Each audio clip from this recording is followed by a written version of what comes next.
Hvordan prioriterer I jeres opgaver i game? Hvordan vi prioriterer vores opgaver? Ja, hvad er vigtigst for jer? Først og fremmest er det vigtigt, altså i min stilling, jeg arbejder jo i Playmaker-programmet, hvor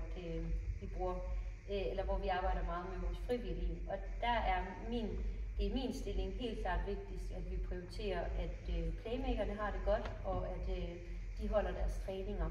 Og så er der nogle events, som jeg også er lead på, og de er også sådan relativt højt prioriteret. Og så er der en masse andre ting, som er lidt mindre vigtige, og som ikke prioriteres lige så højt. Yes. Og hvornår startede game, og hvordan startede det? Det må være i 2002 eller 2003, og det startede fordi, at vores CEO Simon, han lavede noget basket ude i et boligområde på Nørrebro i København. Og han fandt ud af, at der var en hel masse børn, der gerne ville være med til at spille basket. Og så startede hele ideen om game.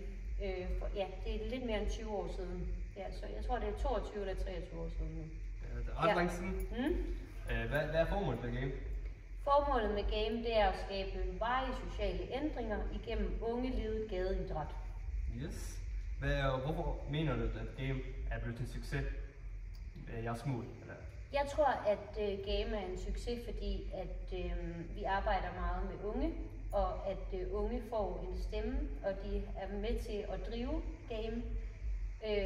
Så på den måde så bliver vi ved med at gøre os interessante for unge, fordi at det er så meget drevet af unge. Yes. Det giver mening. Det giver det. Godt. Hvordan er det arbejdsmiljøet i game?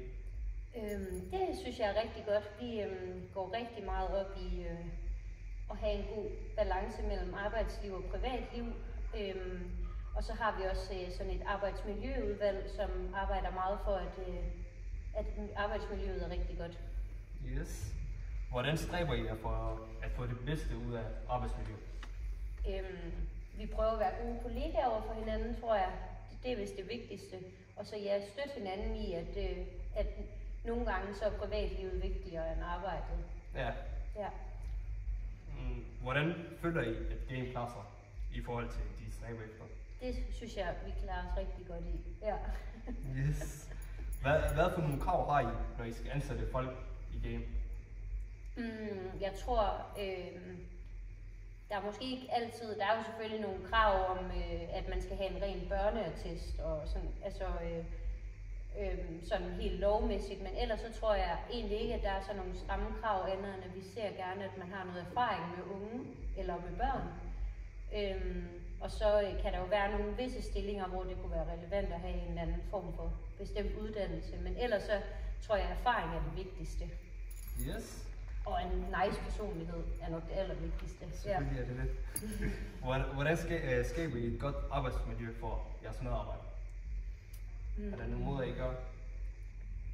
Jeg tror, det vigtigste er igen det her med at være søde over for hinanden og lytte til hinanden og sådan, og være mennesker frem for kollegaer.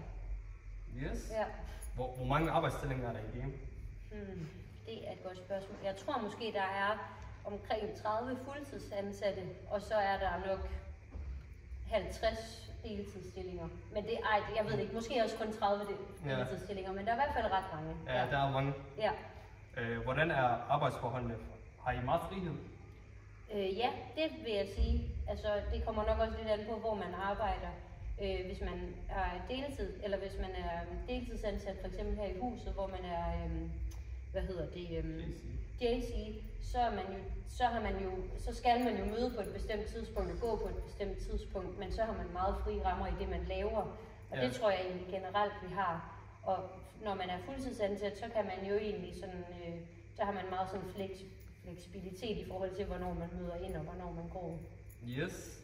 Hvordan vil du beskrive game med 5 år? Fællesskab, sport, ungeledet, mega fedt, og hvad skal det sidste være? Noget kærlighed. Kærlighed? Ja. Yes.